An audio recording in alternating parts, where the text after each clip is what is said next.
Thank you po sa mga school supply. Pangalawang beses nyo na po kami nabigyan ng mga school supply. Ayan. May binigyan na naman na notebook, papel, saka bag, saka itong toys. Napakaganda niya at mabigat lang. Pero mahal siguro to. Ayan, nagutom yung mga anak ko. Tapos habang kumakain sila, nagbabalot na ako ng mga notebook kasi kailangan na nila ito bukas sa school. Medyo nahirapan nga ako magbalot ng mga notebook kasi nalilito pa ako sa mga kulay na na sinabi ng mga teacher ng mga anak ko. Kaya pa naman, carry pa naman, ayan, kahit, pero madali lang ito ilagay kasi may mga ganito na, ayan, may mga sticker, hindi na ako mahirapan magsulat. Ilalagay na lang yan, ididikit na lang sa notebook. May mga ganito pa, sobrang mura lang yan. Nabili ko lang yan sa kaibigan ko, sobrang mura lang. Ayan, kaya pa naman ibalot, charot, ayan. Kailangan na kasi nila bukas to kasi mag-i-school na sila.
Nung natapos nga ako maglagay ng mga color paper dito sa mga notebook kasi yung teacher niya ay may mga kanyang-kanyang mga kulay na gusto para sa mga notebook para sa mga subject.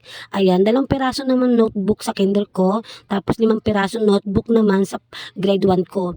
May binili nga ako mga die na cover siya, plastic cover siya, pero sticker siya. Ayan, hindi na kayo mahihirapan kasi sticker siya. Sobrang dali lang niya ilagay at idikit. Sobrang ganda niya. Mas gusto ko to kaysa sa plastic cover, kaysa sa bracket. Kasi yung bracket kasi, para sa notebook, natatanggal. Ito kasi guys, sticker siya. Hindi siya natatanggal. Madikit siya at saka sobrang mura lang yan. At saka din ako bumili dahil sa Orange App. Binili ko na lang dito yan sa aming banda kasi meron nagtitinda dito. Yung kaibigan ko, bumili ako. Murang-mura at ang ganda. Ang dali lang idikit sa notebook to. Kung nahihirapan kayo magbalot sa mga notebook nyo para sa mga anak nyo sa school, bagay na bagay sa inyo to mga day. Sobrang mura at ang dali lang ilagay at idikit. Ayan, baka magustuhan nyo yan. Meron din yan sa Orange App. Pansensyahin nyo na lang yung boses ko kasi paus ako. Medyo nahirapan nga ako magbalot ng mga notebook dyan. Tapos magdikit ng cover para sa mga notebook. Ganito talaga pag dalawa na palang estudyante mo, ganito pala kahirap pag may estudyante ka tapos buntis pa, di ba? Akala ko kasi madali lang, yung pala mahirap pala pag may nag-aaral na. Pero sobrang ganda talaga niya mga day. Subukan yung bumili niyan. Hindi na kayo mahihirapan magbalot ng mga notebook para sa mga anak nyo. Ayan, napakadali lang ilagay. Pasensyahin nyo na yung boses ko kasi paus.